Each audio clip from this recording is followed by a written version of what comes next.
Hi hello everyone welcome back to my YouTube channel. ನೋಡಿ, ಕರ್ನಾಟಕ ಪರೀಕ್ಷಾ ಪ್ರಾಧಿಕಾರದಿಂದ ಗ್ರಾಮ ಆಡಳಿತ ಅಧಿಕಾರಿ ನೇಮಕಾತಿಗೆ ಸಂಬಂಧಪಟ್ಟಂಗೆ ಈಗಾಗಲೇ ನೋಟಿಫಿಕೇಷನ್ ಆಗಿದೆ. ಈ ಹುದ್ದೆಗೆ ನಾನು ಮೊಬೈಲ್ ಮೂಲಕ ಯಾವ ರೀತಿಯಾಗಿ ಒಂದು ಅಪ್ಲಿಕೇಶನ್ ಫಾರ್ಮ್ನ ಫಿಲ್ಅಪ್ ಮಾಡೋದಂತ ಈ ಒಂದು ವಿಡಿಯೋದಲ್ಲಿ ಮಾಹಿತಿ ಕೊಡ್ತಾ ಇದ್ದೀನಿ. ಸೊ ಅದಕ್ಕೂ ಮುಂಚೆ ನಮ್ಮ ಯೂಟ್ಯೂಬ್ ಚಾನಲ್ ಯಾರು ಸಬ್ಸ್ಕ್ರೈಬನ್ನು ಮಾಡ್ಕೊಂಡಿಲ್ಲ ಆದಷ್ಟು ಸಬ್ಸ್ಕ್ರೈಬ್ ಮಾಡ್ಕೊಳ್ಳಿ. ಟೆಲಿಗ್ರಾಮ್ ಗ್ರೂಪ್ ಯಾರು ಜಾಯ್ನ್ ಆಗಿಲ್ಲ ನೋಡಿ, ನಾನು ಡಿಸ್ಕ್ರಿಪ್ಷನ್ ಬಾಕ್ಸ್ಗೆ ಒಂದು ಟೆಲಿಗ್ರಾಮ್ ಗ್ರೂಪ್ ಲಿಂಕ್ ಕೊಟ್ಟಿರ್ತೀನಿ. ಅದ್ರ ಮೂಲಕ ಜಾಯ್ನ್ ಆಗಿ ಅಲ್ಲಿ ಕ್ವಿಕ್ ಆದ ಇನ್ಫಾರ್ಮೇಷನ್ಸ್ ಆಗಿರ್ಬೋದು, ಪ್ರತಿಯೊಂದು ನೋಟಿಫಿಕೇಷನ್ ಅಲ್ಲಿ ನಾನು ಸೆಂಡ್ ಮಾಡಿರ್ತೀನಿ. ಆದಷ್ಟು ಟೆಲಿಗ್ರಾಮ್ ಗ್ರೂಪಿಗೆ ಜಾಯ್ನ್ ಆಗಿ ಬನ್ನಿ. ಒಂದು ಗ್ರಾಮ ಆಡಳಿತ ಅಧಿಕಾರಿ ನೇಮಕಾತಿಗೆ ಒಂದು ಯಾವ ರೀತಿಯಾಗಿ ಅರ್ಜಿಯನ್ನು ಸಲ್ಲಿಸಬೇಕಂತ ಡೈರೆಕ್ಟಾಗಿ ನೋಡ್ಕೋಣ. ನೋಡಿ, ಮೊದಲನೇದಾಗಿ ಅವರ ಒಂದು ಅಧಿಕೃತ ವೆಬ್ಸೈಟನ್ನು ನಾನು ಓಪನ್ ಮಾಡ್ಕೊಂಡಿದ್ದೀನಿ. ಈಗಾಗಲೇ ಆ ಒಂದು ಹುದ್ದೆಗೆ ಸಂಬಂಧಪಟ್ಟಂಗೆ ಅಧಿಸೂಚನೆಯನ್ನು ಹೊರಡಿಸಿದ್ದಾರೆ, ಹುದ್ದೆಗಳ ವರ್ಗೀಕರಣವನ್ನು ಮಾಡಿದ್ದಾರೆ ಮತ್ತು ಮೀಸಲಾತಿ ಒಂದು ಪ್ರಮಾಣ ಪತ್ರ ಯಾವ ರೀತಿ ಇರಬೇಕಂತಲೂ ಕೊಟ್ಟಿದ್ದಾರೆ. ಅದರ ಜೊತೆಗೆ ಒಂದು ಗ್ರಾಮ ಆಡಳಿತ ಅಧಿಕಾರಿ ಹುದ್ದೆಗೆ ಒಂದು ಅರ್ಜಿ ಲಿಂಕನ್ನು ಬಿಡುಗಡೆ ಮಾಡಿದ್ದಾರೆ. ನಾನು ಡೈರೆಕ್ಟಾಗಿ ಈ ಲಿಂಕ್ನ ಡಿಸ್ಕ್ರಿಪ್ಷನಲ್ಲಿ ಕೊಟ್ಟಿರ್ತೀನಿ, ಓಪನ್ ಮಾಡ್ಕೊಳ್ಳಿ. ನಾನು ಅಪ್ಲಿಕೇಶನ್ ಫಾರ್ಮ್ದೇ ಲಿಂಕ್ ಕೊಟ್ಟಿರ್ತೀನಿ, ಓಪನ್ ಮಾಡ್ಕೊಳ್ಳಿ. ಓಪನ್ ಮಾಡಿದ ತಕ್ಷಣ ಈ ರೀತಿಯಾಗಿ ನಿಮಗೆ ಪೇಜ್ ಓಪನ್ ಆಗುತ್ತೆ. ನೋಡಿ, ಅಪ್ಲೈ ಮಾಡೋಕ್ಕಿಂತ ಮುಂಚೆ ಯಾವ ಒಂದು ಡಿಸ್ಟಿಕ್ಕಿಗೆ ನೀವು ಅಪ್ಲೈ ಮಾಡಬೇಕಂತಿರಲ್ಲ, ಅದು ಹುದ್ದೆಗಳ ವರ್ಗೀಕರಣದಲ್ಲಿ ನೀವು ಮೀಸಲಾತಿ ಅನುಗುಣವಾಗಿ ಸೀಟ್ಗಳ ಹಂಚಿಕೆ ಮಾಡಿದ್ದಾರೆ, ಅದರ ಪ್ರಕಾರ ಒಂದು ಡಿಸ್ಟಿಕ್ನ ಚೂಸ್ ಮಾಡಿಕೊಂಡು ಕೊನೆಯದಾಗಿ ಇಲ್ಲಿ ಅಪ್ಲೈನ ಮಾಡ್ಕೊಳ್ಳಿ. ಬನ್ನಿ ಈಗ ಅಪ್ಲೈನ ಮಾಡ್ಕೊಳ್ಳೋಣ. ನೋಡಿ, ಮೊದಲನೇದಾಗಿ ಇದು KA ಪೋರ್ಟಲ್ ಮೂಲಕ ಒಂದು ಅಪ್ಲಿಕೇಶನ್ ಫಾರ್ಮ್ನ ಸಬ್ಮಿಟ್ ಮಾಡಬೇಕಾಗತ್ತೆ. ಒಂದು ಕೆಯಿಂದ ಮೊದಲೇದಾಗಿ ನೀವು ರಿಜಿಸ್ಟ್ರೇಷನ್ ಮಾಡ್ಕೋಬೇಕಾಗತ್ತೆ. ರಿಜಿಸ್ಟ್ರೇಷನ್ ಆದಮೇಲೆ ಲಾಗಿನ್ ಆಗಿ ಅಪ್ಲೈನ ಮಾಡೋದಿರುತ್ತೆ. ನೋಡಿ, ಮೊದಲೇದಾಗಿ ಪ್ರತಿಯೊಬ್ಬ ಅಭ್ಯರ್ಥಿಗಳು ರಿಜಿಸ್ಟರ್ ವಿತ್ ಡಿಜಿ ಲಾಕರ್ ಅಂತ ಇರುತ್ತೆ. ಈ ಒಂದು ಆಪ್ಷನ್ ಮೂಲಕ ನೀವು ಮೊದಲೇದಾಗಿ ರಿಜಿಸ್ಟ್ರೇಷನ್ನ ಮಾಡ್ಕೋಬೇಕು. ಇದ್ರ ಮೇಲೆ ಕ್ಲಿಕ್ ಮಾಡ್ಕೊಳ್ಳಿ. ಇದ್ರ ಮೇಲೆ ಕ್ಲಿಕ್ ಮಾಡಿದ ತಕ್ಷಣ ನೆಕ್ಸ್ಟ್ ಈ ರೀತಿಯಾಗಿ ಪೇಜ್ ಓಪನ್ ಆಗುತ್ತೆ. ಇಲ್ಲಿ ನಿಮ್ಮ ಒಂದು ಆಧಾರ್ ಕಾರ್ಡ್ ನಂಬರ್ನ ಡೀಟೇಲ್ಸನ್ನು ನೀಡಬೇಕಾಗುತ್ತೆ. ಇಲ್ಲಿ ಒಂದು ಆಧಾರ್ ಕಾರ್ಡ್ ನಂಬರ್ನ ಹಾಕ್ಕೊಂಡು ಇಲ್ಲಿ ಏನು ಕೊಟ್ಟಿರುವಂಥ ಕ್ಯಾಪ್ಚಾ ಇದೆಯಲ್ಲ ಆ ಒಂದು ಕ್ಯಾಪ್ಚಾ ಹಾಕೊಂಡು ಇಲ್ಲಿ ನೆಕ್ಸ್ಟ್ ಅಂತ ಇದೆಯಲ್ಲ ನೆಕ್ಸ್ಟ್ ಮೇಲೆ ಕ್ಲಿಕ್ ಮಾಡ್ಕೊಳ್ಳಿ. ನೋಡಿ, ನೆಕ್ಸ್ಟ್ ಮೇಲೆ ಕ್ಲಿಕ್ ಮಾಡಿದರೆ ನಿಮಗೆ ಆ ಒಂದು ಆಧಾರ್ ಕಾರ್ಡಿಗೆ ಕೊಟ್ಟಿರುವಂಥ ರಿಜಿಸ್ಟರ್ ನಂಬರ್ಗೆ ಒಂದು OTP ಹೋಗುತ್ತೆ. ಆ ಒಂದು OTP ಇಲ್ಲಿ ಫಿಲ್ ಮಾಡಿ ಕಂಟಿನ್ಯೂ ಮೇಲೆ ಕ್ಲಿಕ್ ಮಾಡ್ಕೊಳ್ಳಿ.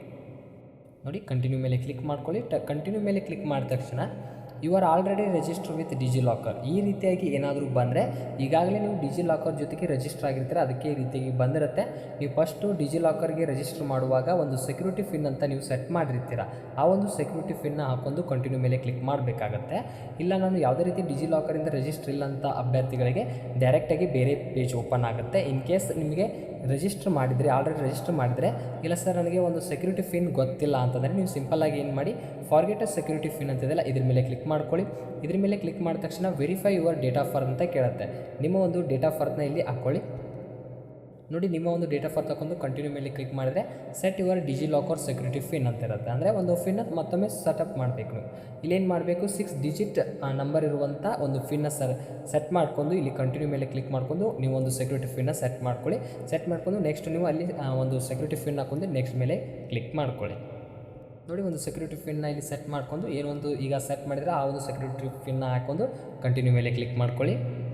ನೋಡಿ, ನಾನು ಈಗ ಕಂಟಿನ್ಯೂ ಮೇಲೆ ಕ್ಲಿಕ್ ಮಾಡ್ಕೊಳ್ತಾ ಇದ್ದೀನಿ. ಕಂಟಿನ್ಯೂ ಮೇಲೆ ಕ್ಲಿಕ್ ಮಾಡಿದ ತಕ್ಷಣ ನೆಕ್ಸ್ಟ್ ಈ ರೀತಿಯಾಗಿ ಪೇಜ್ ಓಪನ್ ಆಗುತ್ತೆ. ನಿಮ್ಮ ಒಂದು ಡಿಜಿ ಲಾಕರ್ನಲ್ಲಿ ಯಾವ ಒಂದು ಡಾಕ್ಯುಮೆಂಟ್ಸ್ ಅಟ್ಯಾಚ್ ಆಗಿದೆ ಅಂತ ಪ್ರತಿಯೊಂದು ಇನ್ಫಾರ್ಮೇಷನ್ಸ್ ಇಲ್ಲಿ ಬರುತ್ತೆ. ಮತ್ತು ಈಗ ನ್ಯೂ ಕ್ಯಾಂಡಿಡೇಟ್ಸ್ಗಳಿಗೆ ಅದು ಡಿಜಿ ಲಾಕರ್ದು ಸೆಕ್ಯೂರಿಟಿ ಪಿನ್ ಮೊದಲೇ ಕೇಳೋದಿಲ್ಲ. ಫಸ್ಟ್ ಈ ಪೇಜ್ ಓಪನ್ ಆಗಿ ಒಂದು ಸೆಕ್ಯೂರಿಟಿ ಪಿನ್ನ ಸೆಟ್ ಮಾಡೋಂತ ಬರುತ್ತೆ. ಇಷ್ಟು ಸ್ಟೆಪ್ಸ್ನ ಫಾಲೋ ಮಾಡಿಕೊಂಡು ಕೆಳಗೆ ಬಂದ ತಕ್ಷಣ ಇಲ್ಲಿ ಕಂಟಿನ್ಯೂ ಅಂತಿದೆ ನೋಡಿ, ಕಂಟಿನ್ಯೂ ಮೇಲೆ ಕ್ಲಿಕ್ ಮಾಡ್ಕೊಳ್ಳಿ. ಕಂಟಿನ್ಯೂ ಮೇಲೆ ಕ್ಲಿಕ್ ಮಾಡಿದ ತಕ್ಷಣ ಪ್ರೊಸೆಸಿಂಗ್ ರಿಕ್ವೆಸ್ಟ್ ಬರುತ್ತೆ, ಪ್ಲೀಸ್ ವೇಟ್ ಮಾಡಿ. ನೋಡಿ, ಕಂಟಿನ್ಯೂ ಮೇಲೆ ಕ್ಲಿಕ್ ಮಾಡಿದ ತಕ್ಷಣ ನೆಕ್ಸ್ಟ್ ನಿಮಗೆ ರಿಜಿಸ್ಟ್ರೇಷನ್ ಫಾರ್ಮ್ ಓಪನ್ ಆಗುತ್ತೆ. ಈಗಾಗಲೇ ಒಂದು ಆಧಾರ್ ಕಾರ್ಡ್ನಲ್ಲಿರುವಂಥ ಡೀಟೇಲ್ಸ್ ಇನ್ಫಾರ್ಮೇಷನ್ ಇಲ್ಲಿ ಬಂದಿರುತ್ತೆ. ಕೆಳಗೆ ಸ್ಕ್ರೋಲ್ ಮಾಡ್ಕೊಳ್ಳಿ. ಇಲ್ಲಿ ಮೊಬೈಲ್ ಸಂಖ್ಯೆ ಅಂತ ಬಂದಿರುತ್ತೆ ನೋಡಿ, ನಿಮ್ಮ ಒಂದು ವಾಟ್ಸಪ್ ರಿಜಿಸ್ಟರ್ ಆಗಿರುವಂಥ ಮೊಬೈಲ್ ನಂಬರ್ನ ಹಾಕ್ಕೊಂಡು ಇಲ್ಲಿ ಸೆಂಡ್ OTP ಅಂತಿದೆಯಲ್ಲ ಇದ್ರ ಮೇಲೆ ಕ್ಲಿಕ್ ಮಾಡ್ಕೊಂಡು OTP ಹಾಕಿ ವೆರಿಫೈ ಮಾಡ್ಕೊಳ್ಳಿ. ನಿಮಗೆ ವಾಟ್ಸಪ್ ನಂಬರ್ಗೆ ಒಂದು OTP ಅದು ಸೆಂಡ್ ಆಗುತ್ತೆ. ಅದಕ್ಕೆ ನೀವು ವಾಟ್ಸಪ್ಗೆ ರಿಜಿಸ್ಟರ್ ಇರುವಂಥ ಮೊಬೈಲ್ ನಂಬರ್ನ ಹಾಕೊಂಡು OTP ಹಾಕಿ ವೆರಿಫೈನ ಮಾಡ್ಕೊಳ್ಳಿ. OTP ಹಾಕಿ ವೆರಿಫೈ OTP ಮೇಲೆ ಕ್ಲಿಕ್ ಮಾಡ್ಕೊಳ್ಳಿ. ಕ್ಲಿಕ್ ಮಾಡಿದ ತಕ್ಷಣ ನೆಕ್ಸ್ಟ್ ನಿಮಗೆ ಈ ರೀತಿಯಾಗಿ ಬರುತ್ತೆ. ಈ ರೀತಿ ಬಂದ ತಕ್ಷಣ ನೆಕ್ಸ್ಟ್ ನಿಮ್ಗೆ ಏನು ಕೇಳ್ತಾ ಇದೆ, ಯೂಸರ್ ನೇಮ್, ಒಂದು ಯೂಸರ್ ನೇಮ್ನ ಸೆಟ್ ಮಾಡಬೇಕಾಗುತ್ತೆ. ಎಕ್ಸಾಂಪಲ್ ಆಗಿ ನಿಮ್ಮ ನೇಮ್ನೇ ಯೂಸರ್ ನೇಮ್ ಆಗಿ ಇಟ್ಕೊಳ್ಬೋದು. ನಾನು ಎಕ್ಸಾಂಪಲ್ ಆಗಿ ಶ್ರೀ 2001 ಈ ರೀತಿಯಾಗಿ ನಾನು ಯೂಸರ್ ನೇಮ್ನ ಸೆಟ್ ಮಾಡ್ಕೊಳ್ತೀನಿ. ಸಿಂಪಲ್ಲಾಗಿ ನಿಮ್ಮ ಒಂದು ಯೂಸರ್ ನೇಮ್ನ ಸೆಟ್ ಮಾಡ್ಕೊಳ್ಳಿ. ಇದಾದ ತಕ್ಷಣ ನೆಕ್ಸ್ಟು ಇಮೇಲ್ ID, ಒಂದು ಆ್ಯಕ್ಟಿರುವ ಒಂದು ಇಮೇಲ್ IDನ ಹಾಕ್ಕೊಳ್ಳಿ. ಮತ್ತು ಇದಾದ ತಕ್ಷಣ ಒಂದು ಪಾಸ್ವರ್ಡ್ನ ಸೆಟ್ ಮಾಡಬೇಕಾಗುತ್ತೆ. ನೋಡಿ, ಪಾಸ್ವರ್ಡ್ ಸ್ಟ್ರಾಂಗ್ ಆಗಿರಬೇಕು. ಪಾಸ್ವರ್ಡ್ ಯಾವ ರೀತಿಯಾಗಿ ಸೆಟ್ ಮಾಡ್ಕೋತೀರಿ ಅಂದರೆ, ನಿಮ್ಮ ಒಂದು ನೇಮ್ ಕ್ಯಾಪಿಟಲ್ ಮೊದಲನೇ ಅಕ್ಷರ ಕ್ಯಾಪಿಟಲ್ ಇರಲಿ. ನಾನು ಎಕ್ಸಾಂಪಲ್ ಆಗಿ ಶ್ರೀ 1 2 3 4 ಈ ರೀತಿಯಾಗಿ ಸ್ಟ್ರಾಂಗ್ ಆದ ಪಾಸ್ವರ್ಡ್, ಇಲ್ಲಿ ನಿಮ್ಮದು ಕ್ಯಾಪಿಟಲ್ ಲೆಟರ್ಸ್ ಆಗಿರ್ಬೋದು, ಸ್ಮಾಲ್ ಲೆಟರ್ಸ್ ಮತ್ತು ಒಂದು ಸ್ಪೆಷಲ್ ಕ್ಯಾರೆಕ್ಟರ್ ಮತ್ತು ನಂಬರ್ಸ್ಗಳು ಒಳಗೊಂಡಿರುವಂಥ ಪಾಸ್ವರ್ಡ್ನ ಸೆಟ್ ಮಾಡಬೇಕಾಗುತ್ತೆ. ಇಲ್ಲಿ ಪಾಸ್ವರ್ಡ್ನ ಇಲ್ಲಿ ಫಿಲ್ ಮಾಡಿ ಮತ್ತೊಮ್ಮೆ ಇಲ್ಲಿ ಕನ್ಫರ್ಮ್ ಮಾಡ್ಕೊಳ್ಳಿ ನಿಮ್ಮ ಪಾಸ್ವರ್ಡ್ ಏನು ಸೆಟ್ ಮಾಡಿದ್ದೀರ ಅಂತ. ಇಷ್ಟು ಹಾಕೊಂಡು ಇಲ್ಲಿ ಡಿಕ್ಲೇರ್ ಬಾಕ್ಸ್ ಇರುತ್ತೆ, ಹಾಕೊಂಡು ಇಲ್ಲಿ ಕಂಪ್ಲೀಟ್ ರಿಜಿಸ್ಟ್ರೇಷನ್ ಅಂತಿದೆ, ಇದ್ರ ಮೇಲೆ ಕ್ಲಿಕ್ ಮಾಡ್ಕೊಳ್ಳಿ. ಡೀಟೇಲ್ಸ್ ಹಾಕಿ ಇಲ್ಲಿ ಕಂಪ್ಲೀಟ್ ರಿಜಿಸ್ಟ್ರೇಷನ್ ಅಂತಿದೆಯಲ್ಲ ಇದ್ರ ಮೇಲೆ ಕ್ಲಿಕ್ ಮಾಡ್ಕೊಳ್ಳಿ. ಇದ್ರ ಮೇಲೆ ಕ್ಲಿಕ್ ಮಾಡಿದ ತಕ್ಷಣ ನಿಮಗೆ ಇಲ್ಲಿ ಬಂದುಬಿಡುತ್ತೆ ನೋಡಿ, ರಿಜಿಸ್ಟ್ರೇಷನ್ ಸಕ್ಸಸ್ಫುಲಿ ಅಂತ ಬಂದುಬಿಡುತ್ತೆ. ಈಗ ಡೈರೆಕ್ಟಾಗಿ ನೆಕ್ಸ್ಟು ಒಂದು ಯೂಸರ್ ನೇಮ್ ಜೊತೆಗೆ ನೆಕ್ಸ್ಟ್ ನೀವು ಲಾಗಿನನ್ನು ಆಗಬೇಕಾಗುತ್ತೆ. ಈಗ ರಿಜಿಸ್ಟ್ರೇಷನ್ ಕಂಪ್ಲೀಟ್ ಆಯಿತು. ನೆಕ್ಸ್ಟ್ ಒಂದು ನೋಡ್ಕೊಳ್ಳೋಣ. ಈಗ ಏನೊಂದು ಯೂಸರ್ ನೇಮ್ ಸೆಟ್ ಮಾಡಿರ್ತೀರಲ್ಲ ಆ ಒಂದು ಯೂಸರ್ ನೇಮ್ನ ಹಾಕೊಂಡು ಗೆಟ್ OTP ಅಂತ ಇದೆಯಲ್ಲ ಅದರ ಮೇಲೆ ಕ್ಲಿಕ್ ಮಾಡ್ಕೊಳ್ಳಿ. ನೋಡಿ, ಯೂಸರ್ ನೇಮ್ ಹಾಕಿ ಗೆಟ್ OTP ಮೇಲೆ ಕ್ಲಿಕ್ ಮಾಡಿದ ತಕ್ಷಣ ನಿಮಗೆ 3 ರೀತಿ ಒಂದು ಆಪ್ಷನ್ಸ್ ಬರುತ್ತೆ. ಅಂದರೆ OTP SMS ಮೂಲಕ ಕಳಿಸ್ಬೇಕಾ, ಇಮೇಲ್ ಐಡಿಲಿ ಕಳಿಸ್ಬೇಕಾ, ವಾಟ್ಸಪ್ ನಲ್ಲಿ ಕಳಿಸ್ಬೇಕಾ ಅಂತ ಕೇಳ್ತಾರೆ. ನೀವು ಆದಷ್ಟು ಯಾವುದು ನಿಮಗೆ ಸೂಟೇಬಲ್ ಆಗುತ್ತೆ, ಕಂಫರ್ಟೇಬಲ್ ಆಗುತ್ತೆ ಅದನ್ನು ಚೂಸ್ ಮಾಡ್ಕೊಳ್ಳಿ. ನಾನು ಸದ್ಯಕ್ಕೆ ವಾಟ್ಸಪ್ನಲ್ಲಿ ಕಳಿಸಂತ ನಾನು ಈ ಬಾಕ್ಸ್ ಮೇಲೆ ಕ್ಲಿಕ್ ಮಾಡ್ಕೊಂಡು ಇಲ್ಲಿ ಸೆಂಡ್ OTP ಅಂತ ಇರುತ್ತೆ ಅದ್ರ ಮೇಲೆ ಕ್ಲಿಕ್ ಮಾಡ್ಕೊಳ್ಳಿ. ಅದ್ರ ಮೇಲೆ ಕ್ಲಿಕ್ ಮಾಡಿದ ತಕ್ಷಣ ನಿಮಗೆ ಒಂದು OTP ನಿಮ್ಮ ಒಂದು ವಾಟ್ಸಪ್ ನಂಬರ್ಗೆ ಬಂದಿರುತ್ತೆ. ಆ ಒಂದು OTP ಇಲ್ಲಿ ಫಿಲ್ ಮಾಡಿ. ಈಗೇನೋ ಒಂದು ಪಾಸ್ವರ್ಡ್ನ ಸೆಟ್ ಮಾಡಿರ್ತಿಲ್ಲ ಆ ಒಂದು ಪಾಸ್ವರ್ಡ್ನ ಇಲ್ಲಿ ಫಿಲ್ ಮಾಡಿ ಮತ್ತು ಇಲ್ಲಿ ಒಂದು ಕ್ಯಾಪ್ಚಾ ಬಂದಿರುತ್ತೆ 30+7 ಎಷ್ಟಿದೆ ಅಂತ ಇರುತ್ತೆ 37 ಅಂತ ಹಾಕಿ ಕೆಳಗೆ ಕೊಟ್ಟಿರುವಂಥ ಸೈನ್ ಇನ್ ಅಂತ ಆಪ್ಷನ್ ಇದೆ ನೋಡಿ, ಸೈನ್ ಇನ್ ಮೇಲೆ ಕ್ಲಿಕ್ ಮಾಡ್ಕೊಳ್ಳಿ. ನೋಡಿ, ಸೈನ್ ಇನ್ ಮೇಲೆ ಕ್ಲಿಕ್ ಮಾಡಿದ ತಕ್ಷಣ ಒಂದು ಕ್ಯಾಂಡಿಡೇಟ್ ಡ್ಯಾಶ್ಬೋರ್ಡ್ ಓಪನ್ ಆಗುತ್ತೆ. ಈಗ ಎಷ್ಟು ಪೋಸ್ಟ್ಗಳು ಆ್ಯಕ್ಟಿವ್ ಇದೆ ಅಂತ ಸ್ವಲ್ಪ ಇನ್ಫಾರ್ಮೇಷನ್ ಇಲ್ಲಿ ಬರುತ್ತೆ, ಅದೇನು ಬೇಡ. ಇಲ್ಲಿ ಮೇಲೆ ಕೊಟ್ಟಿರುವಂತೆ ಒಂದು ಆಪ್ಷನ್ ಇದೆ ನೋಡಿ, 3 ಲೈನ್ಸ್ ಇದೆಯಲ್ಲ ಈ 3 ಲೈನ್ ಮೇಲೆ ಕ್ಲಿಕ್ ಮಾಡ್ಕೊಳ್ಳಿ. ಇದ್ರ ಮೇಲೆ ಕ್ಲಿಕ್ ಮಾಡಿದ ತಕ್ಷಣ ನಿಮಗೆ 3 ರೀತಿಯ ಆಪ್ಷನ್ಸ್ ಬರುತ್ತೆ. ಡ್ಯಾಶ್ಬೋರ್ಡು, ಪ್ರೊಫೈಲು, ಪೇಮೆಂಟ್ಸ್ ಅಂತ ಬರುತ್ತೆ. ಇಲ್ಲಿ ನೀವು ಇದರಲ್ಲಿ ಪ್ರೊಫೈಲ್ ಅಂತ ಒಂದು ಆಪ್ಷನ್ ಇದೆ ನೋಡಿ, ಆ ಆಪ್ಷನ್ ಮೇಲೆ ಕ್ಲಿಕ್ ಮಾಡ್ಕೊಳ್ಳಿ. ಆಪ್ಷನ್ ಮೇಲೆ ಕ್ಲಿಕ್ ಮಾಡಿದ್ರೆ ನಿಮಗೆ ಒಂದು ಅಪ್ಲಿಕೇಶನ್ ಫಾರ್ಮ್ ಸ್ಟಾರ್ಟ್ ಆಗುತ್ತೆ. ಇಲ್ಲಿ ನೀವು 10 ಸ್ಟೆಪ್ಸ್ ಮೂಲಕ ಒಂದು ಅಪ್ಲಿಕೇಶನ್ ಫಾರ್ಮ್ನ ಸಬ್ಮಿಟ್ ಮಾಡಬೇಕಾಗುತ್ತೆ. ನೋಡಿ, ಮೊದಲೇದಾಗಿ ಬೇಸಿಕ್ ಇನ್ಫಾರ್ಮೇಷನ್ನು ನೀಡಬೇಕಾಗುತ್ತೆ. ಬೇಸಿಕ್ ಇನ್ಫಾರ್ಮೇಷನಲ್ಲಿ ಏನೇನು ನೀಡಬೇಕಂತ ನೋಡ್ಕೋಣ.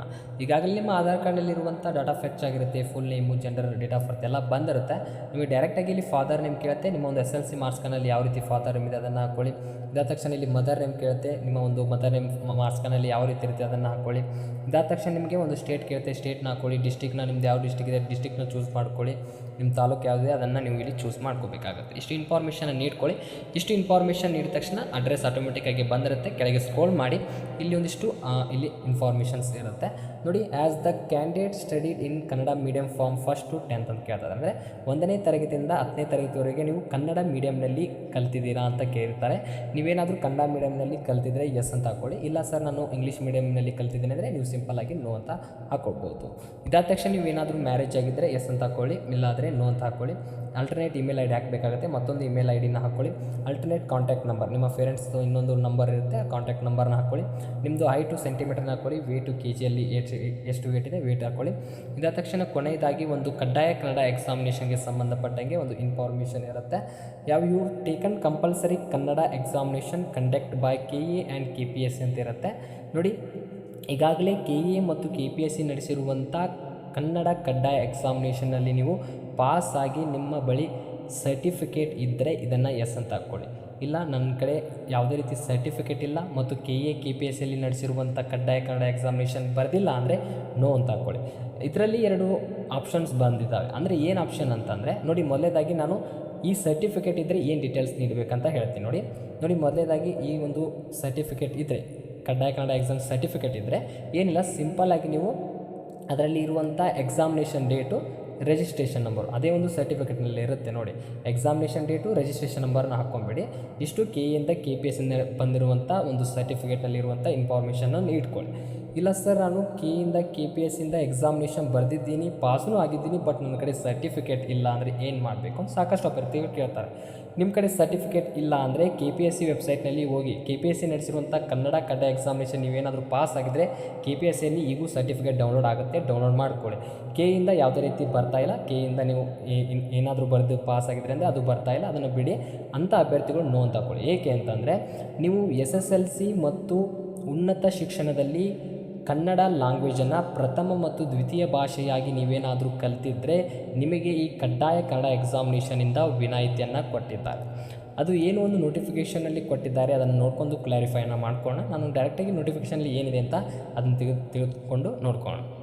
ಈ ಒಂದು ನೋಟಿಫಿಕೇಷನಲ್ಲಿ ಬಂದಿದೆ ಕನ್ನಡ ಭಾಷೆ ಪರೀಕ್ಷೆಗೆ ಸಂಬಂಧಪಟ್ಟಂಗೆ ನೋಡಿ. ಏನಿದೆ ಅಂದರೆ ಈಗಾಗಲೇ ಕರ್ನಾಟಕ ಪ್ರೌಢಶಿಕ್ಷಣ ಪರೀಕ್ಷಾ ಮಂಡಳಿಯಿಂದ SSLC ಏನೋ ಒಂದು ಪರೀಕ್ಷೆಯಲ್ಲಿ ರಾಜ್ಯ ಸರ್ಕಾರವು ತತ್ಸಮಾನದಿಂದ ಘೋಷಿಸಿದ ಯಾವುದೇ ಪರೀಕ್ಷೆಯಲ್ಲಿ ಅಂದರೆ SSLCಗಿಂತ ಉನ್ನತ ಮಟ್ಟ ಪರೀಕ್ಷೆಗಳಾಗಿರ್ಬೋದು ಅಂಥ ಪರೀಕ್ಷೆಗಳಲ್ಲಿ ಕನ್ನಡ ವಿಷಯವನ್ನು ಪ್ರಥಮ ಮತ್ತು ದ್ವಿತೀಯ ಭಾಷೆಯಾಗಿ ಅಭ್ಯಸಿಸಿದ್ದಾರೆ ಅಥವಾ ಕನ್ನಡ ಮಾಧ್ಯಮದಲ್ಲಿ ಅಧ್ಯಯನ ಮಾಡಿ ಇಂತಹ ಪರೀಕ್ಷೆಗಳನ್ನು ನೀವೇನಾದರೂ ಪಾಸ್ ಮಾಡಿದರೆ ಅಥವಾ ಆಯೋಗ ಅಥವಾ ಇನ್ನಿತರ ಯಾವುದೇ ಆಯ್ಕೆ ಪ್ರಾಧಿಕಾರವು ಈ ಹಿಂದೆ ನಡೆಸಿರುವ ಕನ್ನಡ ಭಾಷೆಯ ಪರೀಕ್ಷೆಯಲ್ಲಿ ಅಂದರೆ ಕಡ್ಡಾಯ ಕನ್ನಡ ಪರೀಕ್ಷೆಯನ್ನು ನೀವೇನಾದರೂ ಉತ್ತೀರ್ಣರಾಗಿದ್ದರೆ ಅಂಥ ಅಭ್ಯರ್ಥಿಗಳು ಕನ್ನಡ ಭಾಷೆ ಪರೀಕ್ಷೆಯಲ್ಲಿ ವಿನಾಯಿತಿ ನೀಡಲಾಗುತ್ತದೆ.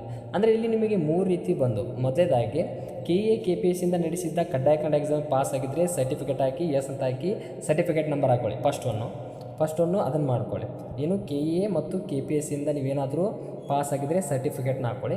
ಇನ್ ಕೇಸ್ ನಮ್ಮ ಕಡೆ ಸರ್ಟಿಫಿಕೇಟ್ ಇಲ್ಲ, ಕನ್ನಡ ಎಕ್ಸಾಮ್ ಬರೆದಿಲ್ಲ ಅಂದರೆ ನೀವು ಕಂಪಲ್ಸರಿ ನೋ ಅಂತ ಹಾಕೊಂಡ್ರೆ ನಿಮಗೆ ಆ ಒಂದು ಪರೀಕ್ಷೆಯಿಂದ ವಿನಾಯಿತಿ ಕೊಟ್ಟಿದ್ದಾರೆ. ಏನಂದರೆ SSLC ಅಥವಾ ಉನ್ನತ ಮಟ್ಟದಲ್ಲಿ ನೀವು ಕನ್ನಡ ಲ್ಯಾಂಗ್ವೇಜನ್ನು ಪ್ರಥಮ ಮತ್ತು ದ್ವಿತೀಯ ಭಾಷೆಯಲ್ಲಿ ನೀವೇನಾದರೂ ಕಲಿತಿದ್ರೆ ನಿಮಗೆ ಯಾವುದೇ ರೀತಿಯಾಗಿ ಕಡ್ಡಾಯ ಕನ್ನಡ ಎಕ್ಸಾಮಿನೇಷನ್ ಕೊಡೋದಿಲ್ಲ, ನಿಮಗೆ ಅದರಿಂದ ವಿನಾಯಿತಿಯನ್ನು ಇಟ್ಟಿದ್ದಾರೆ. ಇಷ್ಟು ಇನ್ಫಾರ್ಮೇಷನ್ ನಿಮಗೆ ನಾನು ಅಂಡರ್ಸ್ಟ್ಯಾಂಡ್ ಆಗಿದೆ ಅಂತ ತಿಳ್ಕೊಳ್ತೀನಿ.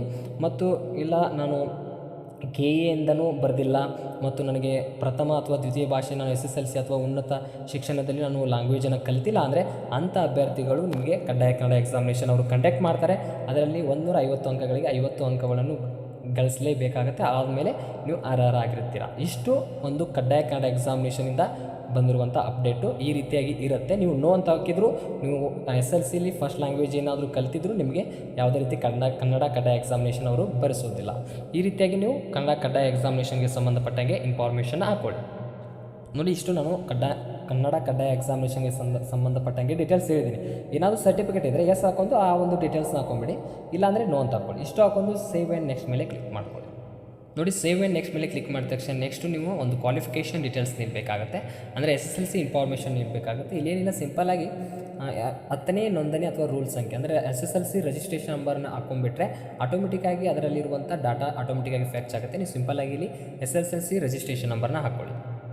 ಡೀಟೇಲ್ಸ್ ಹಾಕೊಂಡ್ರೆ ನಿಮಗೆ ಆಟೋಮೆಟಿಕ್ಕಾಗಿ ಡಾಟಾ ಅದೇ ಬಂದುಬಿಡುತ್ತೆ. ನೋಡಿ, ಆಟೋಮೆಟಿಕ್ಕಾಗಿ ಇಲ್ಲಿ ಡಾಟಾ ಫೆಚ್ ಆಗಿಬಿಡುತ್ತೆ. ನೋಡಿ, ಈ ರೀತಿಯಾಗಿ SSLC ರಿಜಿಸ್ಟ್ರೇಷನ್ ನಂಬರ್ ಹಾಕೊಂಡ್ರೆ ಆಟೋಮೆಟಿಕ್ಕಾಗಿ ಪ್ರತಿಯೊಂದು ಬಂದಿರುತ್ತೆ. ನೋಡಿ, ಇನ್ನೊಂದು ಕಡ್ಡಾಯ ಕನ್ನಡ ಎಕ್ಸಾಮಿನೇಷನ್ಗೆ ಸಂಬಂಧಪಟ್ಟಾಗೆ ನೀವು ಕನ್ನಡ ವಿಷಯವಾಗಿ ಪ್ರಥಮ ಅಥವಾ ದ್ವಿತೀಯ ಭಾಷೆಗೆ 10ನೇ ತರಗತಿಯಲ್ಲಿ ಪೂರ್ಣಗೊಳಿಸಿದ್ದೀರಾ ಅಂತ ಅದೊಂದು ಆಪ್ಷನ್ ಬಂದಿದೆ ಅಂದರೆ ಇದು ಕಡ್ಡಾಯ ಕನ್ನಡ ಎಕ್ಸಾಮಿನೇಷನ್ಗೆ ರಿಲೇಟೆಡ್ ಆಗಿರುತ್ತೆ. ನೋಡಿ, ಇದು ಆಟೋಮೆಟಿಕ್ಕಾಗಿ ಎಸ್ ಅಂತ ಬಂದರೆ ನಿಮಗೆ ಕಡ್ಡಾಯ ಕನ್ನಡದಿಂದ ವಿನಾಯಿತಿಯನ್ನು ತೆಗೆದುಕೊಳ್ಬೋದು. ಈ ರೀತಿಯಾಗಿ ಆಪ್ಷನ್ಸ್ ಬಂದಿರುತ್ತೆ. ನೋಡಿ, ಇಷ್ಟು ಹಾಕೊಂಡು ನೀವು ಸೇವ್ ಆ್ಯಂಡ್ ನೆಕ್ಸ್ಟ್ ಮೇಲೆ ಕ್ಲಿಕ್ ಮಾಡ್ಕೊಳ್ಳಿ. ನೋಡಿ, ಸೇವ್ ಆ್ಯಂಡ್ ನೆಕ್ಸ್ಟ್ ಮೇಲೆ ಕ್ಲಿಕ್ ಮಾಡಿದ ತಕ್ಷಣ ನೆಕ್ಸ್ಟು ನೀವು ಪರೀಕ್ಷೆ ವಿವರ ಅಥವಾ ಒಂದು PUC ಡೀಟೇಲ್ಸ್ ನೆಕ್ಸ್ಟ್ ಇನ್ಫಾರ್ಮೇಷನನ್ನು ನೀಡಬೇಕಾಗುತ್ತೆ. PUC ಇನ್ಫಾರ್ಮೇಷನಲ್ಲಿ ಮೊದಲೇದಾಗಿ have you completed 12th or PUC ಅಂತ ಕೇಳ್ತಾ ಇದ್ದಾರೆ. ನೀವು PUC ಕಂಪ್ಲೀಟ್ ಮಾಡಿದ್ದೀರಾ ಅಂತ ಕೇಳ್ತಾರೆ. ಇಲ್ಲಿ ಎಸ್ ಅಂತ ಹಾಕ್ಕೊಳ್ಳಿ. ಎಸ್ ಅಂತ ಹಾಕೊಂಡ ತಕ್ಷಣ ನೆಕ್ಸ್ಟು ನೀವು ಒಂದು PUC ಮಾರ್ಕ್ಸ್ ಕಾರ್ಡ್ನ ಮುಂದಿಟ್ಕೊಳ್ಳಿ. ಅದರಲ್ಲಿರುವಂಥ ಡೀಟೇಲ್ಸ್ ಇನ್ಫಾರ್ಮೇಷನ್ ಹಾಕೋದಿರುತ್ತೆ. ಇಲ್ಲಿ PUC ರಿಜಿಸ್ಟ್ರೇಷನ್ ನಂಬರ್ ಅಥವಾ ರೂಲ್ ನಂಬರ್ನ ಹಾಕ್ಕೊಳ್ಳಿ.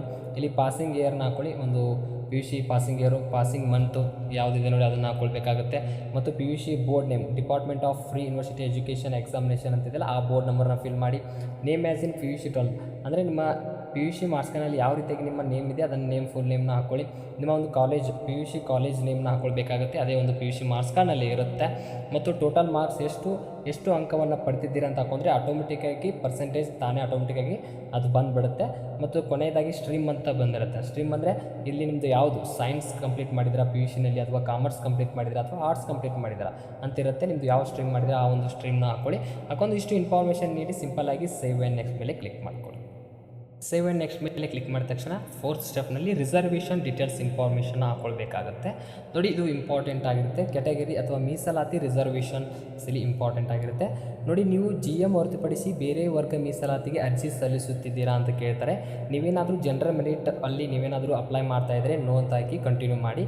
ಇಲ್ಲ ಸರ್, ನಾನು ಕ್ಯಾಟಗರಿಯಲ್ಲಿ ರಿಸರ್ವೇಷನ್ ಬೇಕಾಗಿದೆ, SC ST OBC ಅಂತ ಏನು ಕ್ಯಾಟಗರಿ ಇದೆಯಲ್ಲ ಬೇಕಂದರೆ ಇಲ್ಲಿ ನೀವು ಎಸ್ ಅಂತ ಹಾಕ್ಕೊಳ್ಬೇಕಾಗುತ್ತೆ. ಇಲ್ಲಿ ಎಸ್ ಅಂತ ಹಾಕ್ಕೊಳ್ಳಿ. ಎಸ್ ಹಾಕಿದ ತಕ್ಷಣ ನಿಮಗೆ ನೆಕ್ಸ್ಟ್ ಏನು ಕೇಳುತ್ತೆ ಅಂದರೆ ಒಂದು RD ನಂಬರ್ ಕೇಳುತ್ತೆ. ಒಂದು ಕಾಸ್ಟ್ ಸರ್ಟಿಫಿಕೇಟ್ ಇರುತ್ತಲ್ಲ ಆ ಕಾಸ್ಟ್ ಸರ್ಟಿಫಿಕೇಟ್ನಲ್ಲಿರುವಂಥ RD ನಂಬರ್ನ ಹಾಕ್ಕೊಳ್ಳಿ. RD ನಂಬರ್ ಹಾಕೊಂಡ್ರೆ ಆಟೋಮೆಟಿಕ್ಕಾಗಿ ಆ ಒಂದು ಸರ್ಟಿಫಿಕೇಟ್ನಲ್ಲಿರುವಂಥ ಡಾಟಾ ಆಟೋಮೆಟಿಕ್ಕಾಗಿ ಫೆಚ್ ಆಗಿಬಿಡುತ್ತೆ. ನೋಡ್ಕೊಂಡು ಹಾಕೊಂಡ್ಮೇಲೆ ಯಾವ ರೀತಿ ಬರುತ್ತೆ ಅಂತ. ನೋಡಿ, RD ನಂಬರ್ ಹಾಕಿದ ತಕ್ಷಣ ನಿಮ್ಮದು ಯಾವುದು ಕ್ಯಾಟಗರಿ ಇದೆ ಮತ್ತು ಆ ಕ್ಯಾಟಗರಿಯಲ್ಲಿ ಕಾಸ್ಟ್ ಯಾವುದಿದೆ ಅಂತ ಆಟೋಮೆಟಿಕ್ಕಾಗಿ ಬಂದುಬಿಡುತ್ತೆ. ಮತ್ತು ಅದರ ಜೊತೆಗೆ ನಿಮಗೆ ಇಲ್ಲಿ ಆ್ಯಕ್ಚುಯಲ್ ಕ್ಯಾಂಡಿಡೇಟ್ ನೇಮ್ ಯಾವ ರೀತಿ ಇದೆ ಮತ್ತು ಆರ್ ಡಿ ಅಂದರೆ ಕಾಸ್ಟ್ ಸರ್ಟಿಫಿಕೇಟ್ನಲ್ಲಿ ನೇಮ್ ಯಾವುದು ರೀತಿಯಾಗಿದೆ ಅಂತ ಇಲ್ಲಿ ಕೊಟ್ಟಿರ್ತಾರೆ. ಇಲ್ಲಿ ಒಂದು ಆಪ್ಷನ್ಸ್ ಇದೆ ಇಂಪಾರ್ಟೆಂಟ್, ಕನ್ಫರ್ಮ್ ಸರ್ಟಿಫಿಕೇಟ್ ನೇಮ್ ಅಂದರೆ ಇದು ಆ್ಯಕ್ಚುಯಲ್ ನಿಮ್ಮ SLC ಅಥವಾ ಒಂದು ಆಧಾರ್ ಕಾರ್ಡ್ನಲ್ಲಿರುವಂಥ ನೇಮ್ ಆಗಿರುತ್ತೆ. ಇದು name of R D service ಅಂದರೆ ಈಗ ನಿಮ್ಮ ಒಂದು ಕಾಸ್ಟ್ ಸರ್ಟಿಫಿಕೇಟಲ್ಲಿರುವಂಥ ನೇಮ್ ಆಗಿರುತ್ತೆ. ಇವು ಎರಡೂ ಒಂದೇ ಆಗಿದ್ದರೆ ಇಲ್ಲಿ ನೀವು ಏನು ಮಾಡಬೇಕು, ಸೇಮ್ ಅಂತ ಹಾಕಬೇಕು. ಇಲ್ಲ ಇಲ್ಲಿ ಬೇರೆ ನಿಮ್ಮ ನೇಮ್ ಬರ್ತಾ ಇದೆ ಅಂದರೆ ಈ ಇನ್ನೊಂದು ಆಪ್ಷನ್ ಇದೆ ನೋಡಿ, ಪೆಂಡಿಂಗ್ ಅಂತ ಆಪ್ಷನ್ನ ನೀವು ಕ್ಲಿಕ್ ಮಾಡಬೇಕಾಗತ್ತೆ, ಕಂಪಲ್ಸರಿ ಇರುತ್ತೆ. ಇವು ಎರಡೂ ಕಡೆ ನೇಮ್ ಒಂದೇ ಇದ್ದರೆ ನೀವು ಸಿಂಪಲ್ಲಾಗಿ ಏನು ಮಾಡ್ಕೊಳ್ಳಿ, ಸೇಮ್ ಅಂತ ಹಾಕ್ಕೊಳ್ಳಿ. ಇಷ್ಟು ಒಂದು ಕೆಟಗರಿಯಲ್ಲಿ ಈ ಒಂದು ಫಿಲ್ ಮಾಡ್ಕೊಳ್ಳಿ, ಈ ರೀತಿಯಾಗಿ ಇನ್ಫಾರ್ಮೇಷನ್ನ ಹಾಕ್ಕೊಳ್ಳಿ. ಇದಾದ ತಕ್ಷಣ ನೆಕ್ಸ್ಟ್ ಒಂದು ರಿಲಿಜನ್ಸ್ ಕೇಳುತ್ತೆ. ನಿಮ್ಮ ಒಂದು ರಿಲಿಜನ್ಸ್ ಯಾವುದಿದೆ ಆ ರಿಲಿಜನ್ಸ್ನ ಚೂಸ್ ಮಾಡ್ಕೊಳ್ಳಿ. ಇದಾದ ತಕ್ಷಣ ಕಲ್ಯಾಣ ಕರ್ನಾಟಕ HK ಅಭ್ಯರ್ಥಿಗಳು ನೀವೇನಾಗಿದ್ದರೆ ನಿಮ್ಮ ಕಡೆ HK ಸರ್ಟಿಫಿಕೇಟ್ ಇರುತ್ತೆ, ಅದನ್ನು ಎಸ್ ಅಂತ ಹಾಕೊಂಡು ಆ ಸರ್ಟಿಫಿಕೇಟ್ ಹಾಕೊಂಡ್ರೆ ಆಟೋಮೆಟಿಕ್ಕಾಗಿ ಡಾಟಾ ಬಂದುಬಿಡುತ್ತೆ. ಇಲ್ಲ ಅಂದರೆ ನಾನ್ HK ಅಂದರೆ ನೋ ಅಂತ ಹಾಕ್ಕೊಳ್ಳಿ. ಇದಾದ ತಕ್ಷಣ ನೀವೇನಾದರೂ ಗ್ರಾಮೀಣ ಅಭ್ಯರ್ಥಿಗಳು ಆಗಿದ್ದರೆ ಎಸ್ ಅಂತ ಹಾಕ್ಕೊಳ್ಳಿ, ಇನ್ ಕೇಸ್ ಇಲ್ಲ ಅಂದರೆ ನೋ ಅಂತ ಹಾಕ್ಕೊಳ್ಳಿ. ಇಲ್ಲಿ ನಿಮಗೆ ಎಸ್ ಅಂತ ಹಾಕೊಂಡ್ರೆ ಇಲ್ಲಿ ಯಾವುದೇ ರೀತಿ ಏನು ಇನ್ಫಾರ್ಮೇಷನ್ ಕೇಳೋದಿಲ್ಲ. ಇದಾದ ತಕ್ಷಣ ಕೊನೆಯದಾಗಿ ಇಂಪಾರ್ಟೆಂಟ್ ಏನಂದರೆ district preference of for VAO for the RPC non post ಅಂತ ಕೇಳ್ತಾರೆ. ಅಂದರೆ ಈಗಾಗಲೇ ನಾನು ಮಾಹಿತಿ ಕೊಟ್ಟಿದ್ದೀನಿ, ಒಂದು ನೋಟಿಫಿಕೇಷನ್ ಹುದ್ದೆಗಳ ವರ್ಗೀಕರಣ ಮಾಡಿದರೆ ನೀವು ಯಾವ ಒಂದು ಡಿಸ್ಟಿಕ್ಕಿಗೆ ಅಪ್ಲೈ ಮಾಡ್ತೀನಿ ಅಂತೆಲ್ಲ ಆ ಒಂದು ಡಿಸ್ಟಿಕ್ನಲ್ಲಿ ನೀವು ಚೂಸನ್ನು ಮಾಡ್ಕೊಳ್ಳಿ. ಒಂದೇ ಡಿಸ್ಟಿಕ್ಕಿಗೆ ನೀವು ಅಪ್ಲೈಯನ್ನು ಮಾಡ್ಬೋದು. ನಾನು ಒಂದು ಡಿಸ್ಟಿಕ್ಕಿಗೆ ಈಗ ಅಪ್ಲೈಯನ್ನು ಮಾಡ್ಕೊಳ್ತಾ ಇದ್ದೀನಿ. ಈ ರೀತಿಯಾಗಿ ಡಿಸ್ಟಿಕ್ನ ಚೂಸ್ ಮಾಡ್ಕೊಂಡು ನೀವು ಇಲ್ಲಿ ಸೇವ್ ಆ್ಯಂಡ್ ನೆಕ್ಸ್ಟ್ ಇದೆ, ಇದರ ಮೇಲೆ ಕ್ಲಿಕ್ ಮಾಡ್ಕೊಳ್ಳಿ. ಅದಾದ ತಕ್ಷಣ ನೆಕ್ಸ್ಟ್ ನಿಮಗೆ ಎಡಿಷ್ನಲ್ ಕ್ಲೇಮ್ ಡೀಟೇಲ್ಸ್ ಇನ್ಫಾರ್ಮೇಷನ್ನ ಕೇಳುತ್ತೆ. ಒಂದು ಜನರಲ್ಸ್ ಕ್ಲೇಮ್ಸ್ ಇರುತ್ತೆ ನೋಡಿ. ಮೊದಲೇದಾಗಿ do you claim a reservation under project displaced person ಅಂತ ಕೇಳ್ತಾ. ಅಂದರೆ ಇದೊಂದು ರಿಸರ್ವೇಷನ್ ಆಗಿರುತ್ತೆ. ನೀವೇನಾದರೂ ಯೋಜನಾ ನಿರಾಶ್ರಿತ ಅಭ್ಯರ್ಥಿಗಳಾಗಿದ್ದರೆ ಎಸ್ ಅಂತ ಹಾಕೊಳ್ಳಿ. ಎಸ್ ಅಂತ ಹಾಕೊಂಡ್ರೆ ಅದು ಸರ್ಟಿಫಿಕೇಟ್ ಇರುತ್ತೆ, PDP ಅಂತ ಹೇಳ್ತಾರೆ ಅದಕ್ಕೆ. PDP ಅಂದರೆ ರಿಸರ್ವೇಷನ್ಸ್ ಇರುತ್ತೆ. ಅದು ಆ ಒಂದು PDP ಇಲ್ಲಿ ರಿಜಿಸ್ಟ್ರೇಷನ್ ನಂಬರ್ ಅಂದರೆ ಸರ್ಟಿಫಿಕೇಟ್ ನಂಬರ್ ಇರುತ್ತೆ, ಆ ಒಂದು ಸರ್ಟಿಫಿಕೇಟ್ ನಂಬರ್ನ ಹಾಕ್ಕೊಳ್ಬೇಕಾಗುತ್ತೆ. ಇಲ್ಲ ನಮ್ಮ ಕಡೆ ಈ ಸರ್ಟಿಫಿಕೇಟ್ ಇಲ್ಲಾಂದರೆ ಸಿಂಪಲ್ಲಾಗಿ ನೀವು ನೋ ಅಂತ ಹಾಕೋಬೋದು. ಇದಾದ ತಕ್ಷಣ ನೆಕ್ಸ್ಟು KA ಮತ್ತು KPSC ಎಕ್ಸಾಮಿನೇಷನಲ್ಲಿ ನೀವೇನಾದರೂ ಡಿಬಾರ್ ಆಗಿದ್ದರೆ ಎಸ್ ಅಂತ ಹಾಕ್ಕೊಳ್ಳಿ, ಇಲ್ಲಾಂದರೆ ನೋ ಅಂತ ಹಾಕ್ಕೊಳ್ಳಿ. ಇದಾದ ತಕ್ಷಣ ನೀವೇನಾದರೂ ಕ್ರಿಮಿನಲ್ ಕೇಸ್ನಲ್ಲಿ ಏನಾದರೂ ಇದ್ದರೆ ಎಸ್ ಅಂತ ಹಾಕ್ಕೊಳ್ಳಿ, ಇಲ್ಲಾಂದರೆ ನೋ ಅಂತ ಹಾಕ್ಕೊಳ್ಳಿ. ಇದಾದ ತಕ್ಷಣ do have a computer knowledge, ನಿಮಗೆ ಕಂಪ್ಯೂಟರ್ ನಾಲೆಜ್ ಇದೆಯಾ ಅಂತ ಇಲ್ಲಿ ಕೇಳಿರ್ತಾರೆ. ನೀವು ಕಂಪ್ಯೂಟರ್ ನಾಲೆಜ್ ಮುಗಿಸಿರ್ಬೇಕಂದ್ರೆ ನಿಮ್ಮ ಕಡೆ ಸರ್ಟಿಫಿಕೇಟ್ ಕಂಪಲ್ಸರಿ ಇರಬೇಕು. ನೀವೇನಾದರೂ ಕಂಪ್ಯೂಟರ್ ನಾಲೆಜ್ ಇದ್ದರೆ ಎಸ್ ಅಂತ ಹಾಕ್ಕೊಳ್ಬೇಕು. ಮತ್ತು ಯಾವ ಒಂದು ರಿಕಗ್ನೈಸ್ಡ್ ಇನ್ಸ್ಟಿಟ್ಯೂಟ್ನಲ್ಲಿ ನೀವು ಆ ಒಂದು ಸರ್ಟಿಫಿಕೇಟ್ ಎಷ್ಟು ಮಂತ್ ಕೋರ್ಸ್ ನೀವು ಕಂಪ್ಲೀಟ್ ಮಾಡಿದ್ದೀರಾ ಅಂತ ಕೇಳ್ತಾರೆ. ಆ ಒಂದು ಸರ್ಟಿಫಿಕೇಟ್ 6 ಮಂತ್ಸ್ ಆಗಿರ್ಬೋದು, ಅಥವಾ ಕಂಪ್ಲೀಟ್ ಡಿಪ್ಲೊಮಾ ಜೊತೆಗೆ ನೀವೇನಾದರೂ ಆ ಒಂದು ಕಂಪ್ಯೂಟರ್ಸ್ ಕೋರ್ಸ್ನ ಕಂಪ್ಲೀಟ್ ಮಾಡಿದರೆ ಹಾಕ್ಕೋಬೋದು. ಇಲ್ಲ ಸರ್ ನಾನು ಯಾವುದೇ ರೀತಿಯಾಗಿ ಕಂಪ್ಯೂಟರ್ ನಾಲೆಜ್ ಅಥವಾ ಕಂಪ್ಯೂಟರ್ ಸರ್ಟಿಫಿಕೇಟ್ ಇಲ್ಲಾಂದರೆ ಸಿಂಪಲ್ಲಾಗಿ ನೋ ಅಂತ ಹಾಕ್ಕೋಬೋದು. ಇಲ್ಲಾಂದರೆ ನೀವು ಕಂಪ್ಯೂಟರ್ ನಾಲೆಜ್ ಇದ್ದರೆ ಎಸ್ ಅಂತ ಹಾಕ್ಕೊಳ್ಳಿ, ಬಟ್ ಸರ್ಟಿಫಿಕೇಟ್ ಇಲ್ಲಾಂದರೆ ಇದನ್ನು ಇಷ್ಟೇ ಬಿಟ್ಬಿಡಿ. ಇಷ್ಟು ಇನ್ಫಾರ್ಮೇಷನ್ನ ನೀವು ನೀಡ್ಕೋಬೋದು. ನಾಲೆಜ್ ಇದ್ದರೆ ಎಸ್ ಅಂತ ಹಾಕ್ಕೊಳ್ಳಿ, ಆದರೆ ಇಲ್ಲಿ ಯಾವುದೇ ರೀತಿಯಾಗಿ ಸರ್ಟಿಫಿಕೇಟ್ ಕೋರ್ಸ್ ಇಲ್ಲ ಅಂದರೆ ನೀವು ಇಷ್ಟೇ ಬಿಟ್ಬಿಡಿ, ಇದೇನು ಕಂಪಲ್ಸರಿ ಇಲ್ಲ. ಇಷ್ಟು ಡೀಟೇಲ್ಸನ್ನು ನೀಡಿ. ಇದಾದ ತಕ್ಷಣ ಏಜ್ ರಿಲ್ಯಾಕ್ಷನ್ ಡೀಟೇಲ್ಸ್ ಇನ್ಫಾರ್ಮೇಷನ್ ಕೇಳುತ್ತೆ. ನೀವೇನಾದರೂ ಈ ಕೆಟಗರಿ ಒಳಗೆ ಬರ್ತಾ ಇದ್ದರೆ ಅಂದರೆ department in service X military person ಆಗಿದೆ, ನಿಮಗೆ ಅಂದರೆ ಇನ್ನೂ ಏಜ್ ರಿಲ್ಯಾಕ್ಷನ್ ಇರುತ್ತೆ. ನೀವೇನಾದರೂ ಏಜ್ ರಿಲ್ಯಾಕ್ಷನ್ಸ್ ಬೇಕಾಗಿದ್ದರೆ ಇಂಥ ಅಭ್ಯರ್ಥಿಗಳಲ್ಲಿ ಏಜ್ ರಿಲ್ಯಾಕ್ಷನ್ ತೊಗೊಳ್ಬೋದು, ಇಲ್ಲಾಂದರೆ ಅಷ್ಟೇ ಸಿಂಪಲ್ಲಾಗಿ ಬಿಟ್ಬಿಡಿ. ಇದಾದ ತಕ್ಷಣ ನೆಕ್ಸ್ಟು ನೀವೇನಾದರೂ ಫಿಸಿಕಲ್ ಹ್ಯಾಂಡಿಕ್ಯಾಪ್ ಅಥವಾ ವಿಶೇಷ ಚೇತನ ಮೀಸಲನ್ನು ಪಡೀತಿದ್ದರೆ ಎಸ್ ಅಂತ ಹಾಕ್ಕೊಳ್ಳಿ. ಅದನ್ನು ಎಸ್ ಅಂತ ಹಾಕೊಂಡು ಅದಕ್ಕೆ ಸಂಬಂಧಪಟ್ಟಂಗೆ ಇಲ್ಲಿ ಡೀಟೇಲ್ಸ್ ನೀಡಬೇಕು. ಇಲ್ಲ ಯಾವುದೇ ರೀತಿಯಾಗಿ ವಿಶೇಷ ಚೇತನ ಮೀಸಲನ್ನು ಪಡಿತಿಲ್ಲ ಅಂದರೆ ಸಿಂಪಲ್ಲಾಗಿ ನೋ ಅಂತ ಹಾಕೊಂಡು ಇಲ್ಲಿ ಸೇವ್ ಡೀಟೇಲ್ಸ್ ಅಂತಿದೆಯಲ್ಲ ಇದ್ರ ಮೇಲೆ ಕ್ಲಿಕ್ ಮಾಡ್ಕೊಂಡು ಸೇವ್ ಮಾಡ್ಕೊಂಡು ನೆಕ್ಸ್ಟ್ ಮೇಲೆ ಕ್ಲಿಕ್ಕನ್ನು ಮಾಡ್ಕೊಳ್ಳಿ. ನೋಡಿ. ಇದಾದ ತಕ್ಷಣ ನೆಕ್ಸ್ಟು ಎಡಿಷ್ನಲ್ ಕ್ವಾಲಿಫಿಕೇಷನ್ ಡೀಟೇಲ್ಸ್ ಅಂದರೆ ಎಡಿಷ್ನಲ್ ಕ್ವಾಲಿಫಿಕೇಷನ್ ಹೈಯರ್ ಕ್ವಾಲಿಫಿಕೇಷನ್ ಕಲ್ತಿದ್ರಲ್ಲ ಅದರದ್ದು ಡೀಟೇಲ್ಸ್ ಇರಬೇಕಾಗುತ್ತೆ. ನೋಡಿ, ಮೊದಲೇದಾಗಿ ಇಲ್ಲಿ ಕ್ವಾಲಿಫಿಕೇಷನ್ ಟೈಪ್ ಅಂತ ಇರುತ್ತೆ. ಇದೇನು ಕಂಪಲ್ಸರಿ ಇರೋದಿಲ್ಲ, ನೀವು ಬೇಕಾದರೆ ಹಾಕ್ಕೊಳ್ಬೋದು. ನೀವು ಡಿಗ್ರಿ ಏನಾದರೂ ಕಂಪ್ಲೀಟ್ ಮಾಡಿದರೆ, ITI ಡಿಪ್ಲೊಮಾ ಕಂಪ್ಲೀಟ್ ಮಾಡಿದರೆ ಅಂತ ಅಭ್ಯರ್ಥಿಗಳು ಹಾಕ್ಕೊಳ್ಬೋದು. ಇಲ್ಲಿ UG ಡಿಗ್ರಿ ಅಂತಿದೆ, ನೀವು ಡಿಗ್ರಿ ಕಂಪ್ಲೀಟ್ ಮಾಡಿದರೆ UG ಡಿಗ್ರಿ ಅಂತ ಹಾಕ್ಕೊಳ್ಳಿ. ಹಾಕಿದ ತಕ್ಷಣ ಇಲ್ಲಿ ನಿಮಗೆ ಡಿಗ್ರಿ ಯಾವುದು ಅಂತ ಕೇಳುತ್ತೆ. ಇಲ್ಲಿ ನೋಡಿ ಡಿಗ್ರಿ ಕೇಳುತ್ತೆ. ಇಲ್ಲಿ ನಿಮ್ಮದು ಡಿಗ್ರಿ ಯಾವುದು ಕಂಪ್ಲೀಟ್ ಆಗಿದೆ ನೋಡಿ, BE BSc ಅಥವಾ ನಾರ್ಮಲ್ BA ಬ್ಯಾಚುಲರ್ ಆಫ್ ಆರ್ಟ್ಸಾ ಬ್ಯಾಚುಲರ್ ಆಫ್ ಸೈನ್ಸ್ ಅಂತ ಇಲ್ಲಿ ಇರುತ್ತೆ, ಅದನ್ನು ಹಾಕ್ಕೊಳ್ಳಿ. ಸದ್ಯಕ್ಕೆ ಫಲಿತಾಂಶ ಸ್ಥಿತಿ ಕೇಳ್ತಾರೆ, ಫಾಸ್ಟ್ ಅಂತ ಹಾಕ್ಕೊಳ್ಳಿ. ಇದಾದ ತಕ್ಷಣ ಒಂದು ಯೂನಿವರ್ಸಿಟಿ ಡೀಟೇಲ್ಸ್ ಎಲ್ಲ ಹಾಕಬೇಕಾಗುತ್ತೆ. ನಿಮ್ಮದು ಯೂನಿವರ್ಸಿಟಿ ಯಾವುದಿಲ್ಲ ಆ ಯೂನಿವರ್ಸಿಟಿಯಲ್ಲಿ ಸರ್ಚ್ ಮಾಡಿ ಇಲ್ಲಿ ನೀವು ಸೆಲೆಕ್ಟ್ ಮಾಡಬೇಕು. ಇಲ್ಲಿ ನಿಮ್ಮದು ರಾಣಿ ಚೆನ್ನಮ್ಮ ಯೂನಿವರ್ಸಿಟಿ ಆದರೆ ಇಲ್ಲಿ ರಾಣಿ ಅಂತ ಸರ್ಚ್ ಮಾಡಿದರೆ ನಿಮ್ಗೆ ಯೂನಿವರ್ಸಿಟಿ ಸಿಗುತ್ತೆ. ಆ ಯೂನಿವರ್ಸಿಟಿ ಯಾವುದಿದೆಯಲ್ಲ ಆ ಯೂನಿವರ್ಸಿಟಿನ ಇಲ್ಲಿ ನೀವು ಈ ರೀತಿಯಾಗಿ ಚೂಸ್ ಮಾಡಬೇಕು ಅಷ್ಟೇ. ಇಷ್ಟು ಚೂಸ್ ಮಾಡಿ ಕಾಲೇಜ್ ನೇಮ್ ಇರುತ್ತೆ, ನಿಮ್ಮ ಕಾಲೇಜ್ ನೇಮ್ನ ಟೈಪ್ ಮಾಡ್ಕೊಳ್ಳಿ. ನಿಮ್ಮ ಒಂದು ಡಿಗ್ರಿಯ ರಿಜಿಸ್ಟ್ರೇಷನ್ ನಂಬರ್ ಇರುತ್ತೆ, ಆ ಒಂದು ರಿಜಿಸ್ಟ್ರೇಷನ್ ನಂಬರ್ನ ಟೈಪ್ ಮಾಡ್ಕೊಳ್ಳಿ. ಇಲ್ಲಿ ನಿಮ್ಮದು ರಿಕಗ್ನೈಸ್ಡ್ ಬೈ ಕೇಳುತ್ತೆ, ಅಂದರೆ ಗೌರ್ಮೆಂಟ್ ಆಫ್ ಕರ್ನಾಟಕ ಅಥವಾ ICSE ಇಂದ ಕಂಪ್ಲೀಟ್ ಮಾಡಿದ್ದೀರಾ ಅಥವಾ ನಿಮಗೆ ಕೌನ್ಸಿಲ್ ಆಫ್ ಹಾರ್ಟಿಕಲ್ಚರ್ ಆಗಿರ್ಬೋದು CBSEಯಿಂದ ಆ ಒಂದು ಡಿಗ್ರಿ ಕಂಪ್ಲೀಟ್ ಮಾಡಿದರೆ ಅದನ್ನು ಹಾಕೋಬೋದು. ಇಲ್ಲ ನಾನು ಸಿಂಪಲ್ಲಾಗಿ ಗೌರ್ಮೆಂಟ್ ಆಫ್ ಕರ್ನಾಟಕದಿಂದ ಡಿಗ್ರಿ ಕಂಪ್ಲೀಟ್ ಮಾಡಿದರೆ ಇದನ್ನು ಹಾಕೋಬೇಕಾಗತ್ತೆ. ಇದಾದ ತಕ್ಷಣ ನೆಕ್ಸ್ಟ್ ನೀವು ಪಡೆದ ಅಂಕಗಳು, ಒಟ್ಟು ಅಂಕಗಳು ಎಷ್ಟು ಅಂತ ಹಾಕಬೇಕಾಗತ್ತೆ. ಟೋಟಲ್ ಆಗಿ ನೀವು ಎಷ್ಟು 6 ಸೆಮ್ ಇದೆಯಲ್ಲ ಅದರದ್ದು ಟೋಟಲ್ ಮಾರ್ಕ್ಸು ಮತ್ತು ಎಷ್ಟು ಅಂಕ ಪಡೆದಿದ್ದೀರಿ ಅಂತ ಹಾಕೊಂಡ್ರೆ ಆಟೋಮೆಟಿಕ್ಕಾಗಿ ನಿಮ್ಮದು ಪರ್ಸೆಂಟೇಜ್ ಬಂದುಬಿಡುತ್ತೆ.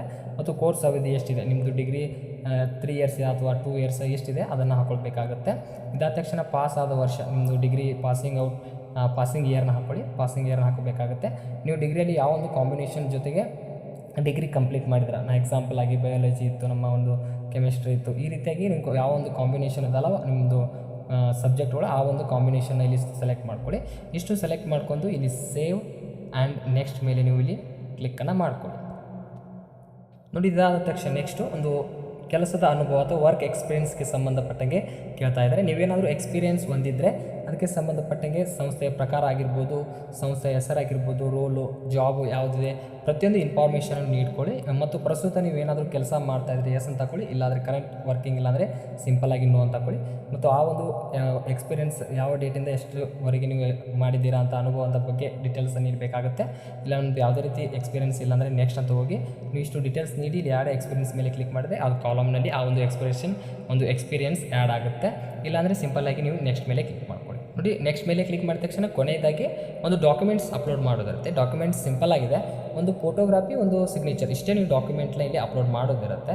ನೀವು ಸಿಂಪಲ್ಲಾಗಿ ಏನು ಮಾಡಿ, ನಿಮ್ಮ ಒಂದು ಫೋಟೋನ ಇದು ವೈಟ್ ಬ್ಯಾಕ್ಗ್ರೌಂಡ್ ಆಗಿರ್ಬೋದು, ಕಲರ್ ಬ್ಯಾಕ್ಗ್ರೌಂಡ್ ಏನೂ ಅವರು ಮೆನ್ಷನ್ ಮಾಡಿಲ್ಲ, ನಿಮ್ಮದು ಪಾಸ್ಪೋರ್ಟ್ ಸೈಜ್ ಫೋಟೋ ಇರುತ್ತಲ್ಲ ಅದನ್ನು ಕ್ರಾಪ್ ಮಾಡ್ಕೊಂಡು ಡೈರೆಕ್ಟಾಗಿ ಇಲ್ಲಿ ನೀವು GPG ಫಾರ್ಮೆಟಲ್ಲಿ, ಅಂದರೆ ಒಂದು GPG ಫಾರ್ಮೆಟಲ್ಲಿ ಲೆಸ್ ದೆನ್ 1 MB ಒಳಗೆ ಇರಬೇಕಾಗತ್ತೆ. ನಿಮ್ಮದು ಕ್ರಾಪ್ ಮಾಡಿದರೆ ಅದು 1 MB ಮೇಲೆ ಆಗೋದೇ ಇಲ್ಲ. ಕ್ರಾಪ್ ಮಾಡಿ ಒಂದು ಪ್ಲೇಸ್ಟೋರಲ್ಲಿ ಕ್ಲಿಯರ್ ಸ್ಕ್ಯಾನರ್ ಅಂತ ಆ್ಯಪ್ ಇದೆ, ಅದರೊಳಗೆ ನಿಮ್ಮ ಫೋಟೋನ ಕ್ಯಾಪ್ಚರ್ ಮಾಡ್ಕೊಂಡು ಕ್ರಾಪ್ ಮಾಡ್ಕೊಂಡು ಸೇವ್ ಮಾಡಿದರೆ ಅದು 1 MB ಒಳಗೆ ಇರುತ್ತೆ.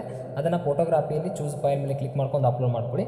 ಸಿಗ್ನೇಚರು 1 MB ಒಳಗೆ ಇರುತ್ತೆ, ಅದು ಸಿಗ್ನೇಚರ್ನ ಮಾಡ್ಕೊಂಡು ಇಲ್ಲಿ ಚೂಸ್ ಫೈಲ್ ಮೇಲೆ ಕ್ಲಿಕ್ ಮಾಡ್ಕೊಂಡು ಅಪ್ಲೋಡ್ ಮೇಲೆ ಕ್ಲಿಕ್ ಮಾಡಿದ ತಕ್ಷಣ ಅಪ್ಲೋಡ್ ಮಾಡಬೇಕು. ಇಲ್ಲಿ ಚೂಸ್ ಮಾಡಿ ಅಪ್ಲೋಡ್ ಅಂತ ಮಾಡಿದರೆ ಇಲ್ಲಿ ನಿಮ್ಮದು ಪ್ರಿವ್ಯೂ ತೋರಿಸುತ್ತೆ. ಮತ್ತೊಂದು ಸಲ ಪ್ರಿವ್ಯೂ ನೋಡ್ಕೊಳ್ಳಿ ಅದು ಕರೆಕ್ಟಾಗಿ ಅಪ್ಲೋಡ್ ಮಾಡಿದ್ದೀನಿಲ್ಲ ಅಂತ. ಇಷ್ಟು ಫೋಟೋ ಮತ್ತು ಸಿಗ್ನೇಚರ್ ಅಪ್ಲೋಡ್ ಮಾಡ್ಕೊಳ್ಳಿ. ಇಲ್ಲಿ ಯಾವುದೇ ರೀತಿ ರಿಸೈಜ್ ಮಾಡೋಂಥ ನಾನು ವಿಡಿಯೋ ಮಾಡ್ತಿದ್ದೆ, ಬಟ್ ಬೇಡ, ಯಾಕಂದರೆ ಕ್ರಾಪ್ ಮಾಡಿದರೆ ಅದು 1 MB ಒಳಗೆ ಆಗುತ್ತೆ GPG ಫಾರ್ಮೆಟಲ್ಲಿ. ಫೋಟೋ ಸಿಗ್ನೇಚರ್ನ ಇಷ್ಟು ರೀತಿಯಾಗಿ ಅಪ್ಲೋಡ್ ಮಾಡ್ಕೊಂಡು ಸೇವ್ ಆ್ಯಂಡ್ ನೆಕ್ಸ್ಟ್ ಮೇಲೆ ಕ್ಲಿಕ್ ಮಾಡ್ಕೊಳ್ಳಿ. ನೋಡಿ, ಇಲ್ಲಿ ಮೊದಲನೇದಾಗಿ ಚೂಸ್ ಮಾಡ್ಕೊಂಡು ಇಲ್ಲಿ ಅಪ್ಲೋಡ್ ಅಂತಿದೆಯಲ್ಲ, ಅಪ್ಲೋಡ್ ಮೇಲೆ ಕ್ಲಿಕ್ ಮಾಡ್ಕೊಳ್ಳಿ. ಅಪ್ಲೋಡ್ ಮೇಲೆ ಕ್ಲಿಕ್ ಮಾಡಿದ್ರೆ ಅಪ್ಲೋಡ್, ಈ ರೀತಿಯಾಗಿ ಫೋಟೋ ಸಿಗ್ನೇಚರ್ನ ಅಪ್ಲೋಡ್ ಮಾಡ್ಕೊಳ್ಳಿ. ಅಪ್ಲೋಡ್ ಮಾಡಿದ ತಕ್ಷಣ ಸೇವ್ ಆ್ಯಂಡ್ ನೆಕ್ಸ್ಟ್ ಮೇಲೆ ಇಲ್ಲಿ ಕ್ಲಿಕ್ ಮಾಡ್ಕೊಳ್ಳಿ. ನೋಡಿ, ಸೇವ್ ಆ್ಯಂಡ್ ನೆಕ್ಸ್ಟ್ ಮೇಲೆ ಕ್ಲಿಕ್ ಮಾಡಿದ ತಕ್ಷಣ ಕೊನೆಯದಾಗಿ ಡಿಕ್ಲೇರೇಷನ್ ಇರುತ್ತೆ. ಕೆಳಗೆ ಸ್ಕ್ರೋಲ್ ಮಾಡ್ಕೊಳ್ಳಿ. ಒಂದು ಅಪ್ಲಿಕೇಶನ್ ಒಂದು ಡ್ರಾಫ್ಟ್ ಇರುತ್ತೆ. ಒಂದು ಸಲ ಅಪ್ಲಿಕೇಶನ್ ಚೆಕ್ ಮಾಡ್ಕೋಬೇಕು, ಏನೇನು ಡೀಟೇಲ್ಸ್ ನೀಡಿರ್ತಿಲ್ಲ ಅದ್ರ ಮೇಲೆ ಕ್ಲಿಕ್ ಪ್ರಿಂಟೆಡ್ ಡ್ರಾಫ್ಟ್ ಅಪ್ಲಿಕೇಶನ್ ಮೇಲೆ ಕ್ಲಿಕ್ ಮಾಡಿದ್ರೆ ನಿಮಗೆ ಒಂದು ಪ್ರಿಂಟೌಟ್ ಬರುತ್ತೆ. ಅಂದರೆ ಈಗ ಏನೇನು ಇನ್ಫಾರ್ಮೇಷನ್ ನೀಡಿದಿರಲ್ಲ ಒಂದು ಸಲ ಕ್ಲಿಯರಾಗಿ ಮತ್ತೊಂದು ಸಲ ಚೆಕ್ ಮಾಡ್ಕೊಳ್ಳಿ, ಏನಾದರೂ ಮಿಸ್ಟೇಕ್ ಆಗಿದೆಯಾ ಅಂತ. ಒಂದು ಸಲ ಕ್ಲಿಯರಾಗಿ ಪ್ರತಿಯೊಂದು ಇನ್ಫಾರ್ಮೇಷನ್ ಕರೆಕ್ಟ್ ಆಗಿದೆಯಲ್ಲ ಅಂತ ಒಂದು ಸಲ ನೀವು ಕಂಪಲ್ಸರಿ ಚೆಕ್ ಮಾಡಲೇಬೇಕಾಗುತ್ತೆ. ಪ್ರತಿಯೊಬ್ಬರು ಈ ರೀತಿಯಾಗಿ ಒಂದು ಸಲ ಚೆಕ್ ಮಾಡ್ಕೊಳ್ಳಿ. ಇದು ಡ್ರಾಫ್ಟ್ ಅಪ್ಲಿಕೇಶನ್ ಆಗಿರುತ್ತೆ. ಇದು ಚೆಕ್ ಮಾಡಿ ನೆಕ್ಸ್ಟ್ ಪ್ರೊಸೆಸ್ನ ಹೋಗೋಣ. ನೋಡಿ, ಒಂದು ಸಲ ಆ ಡ್ರಾಫ್ಟ್ ಅಪ್ಲಿಕೇಶನ್ನ ನೋಡಿಕೊಂಡು ಕರೆಕ್ಟಾಗಿದೆ ಅಂತ ಚೆಕ್ ಮಾಡಿಕೊಂಡು ಇಲ್ಲಿ ಫೈನಲ್ ಸಬ್ಮಿಟ್ ಅಂತ ಆಪ್ಷನ್ ಇದೆ, ಇದ್ರ ಮೇಲೆ ಕ್ಲಿಕ್ ಮಾಡ್ಕೊಳ್ಳಿ. ಇದ್ರ ಮೇಲೆ ಕ್ಲಿಕ್ ಮಾಡಿದ ತಕ್ಷಣ are you sure on to the final submit ಅಂತ ಬರುತ್ತೆ. ಓಕೆ ಮೇಲೆ ಕ್ಲಿಕ್ ಮಾಡ್ಕೊಳ್ಳಿ. ಓಕೆ ಮೇಲೆ ಕ್ಲಿಕ್ ಮಾಡಿದ ತಕ್ಷಣ ನಿಮ್ಮದು ಅಪ್ಲಿಕೇಶನ್ ಈಗ ಸಬ್ಮಿಟ್ ಆಗುತ್ತೆ. ಕೊನೆಯದಾಗಿ ಒಂದು ಪೋಸ್ಟ್ ಸೆಲೆಕ್ಷನ್ಸು ಮತ್ತು ಕೊನೆಯದಾಗಿ ಒಂದು ಪೇಮೆಂಟ್ ಇರುತ್ತೆ. ಇದಾದ ತಕ್ಷಣ ಅಪ್ಲಿಕೇಶನ್ ಕಂಪ್ಲೀಟ್ ಆಗುತ್ತೆ. ನೋಡಿ, ಇಲ್ಲಿ ಈಗಾಗಲೇ ನಿಮಗೆ 2 ಹುದ್ದೆಗಳನ್ನು ಕರೆದಿದ್ದಾರೆ, VAO ಮತ್ತು ಲ್ಯಾಂಡ್ ಸರ್ವೇರ್ ಅಂತ. ಈಗ ನಾನು VAOಗೆ ಅಪ್ಲಿಕೇಶನ್ ಹಾಕ್ತಾ ಇದ್ದೀನಿ. ಈ ಒಂದು ಜಾಬ್ಗೆ ಸಂಬಂಧಪಟ್ಟಂಗೆ ಸಪ್ರೇಟಾಗಿ ವಿಡಿಯೋ ಮಾಡ್ತೀನಿ. ಈಗ ವಿಲೇಜ್ ಅಕೌಂಟೆಂಟ್ಗೆ ಮಾತ್ರ ನಾನು ಅಪ್ಲಿಕೇಶನ್ ಫಾರ್ಮ್ ಫಿಲಪ್ ಮಾಡೋದು ಹೇಳ್ತಾ ಇದ್ದೀನಿ. ಇಲ್ಲಿ VAO RK ಅಂತಿದೆಯಲ್ಲ, ಇದ್ರ ಮೇಲೆ ಕ್ಲಿಕ್ ಮಾಡ್ಕೊಳ್ಳಿ.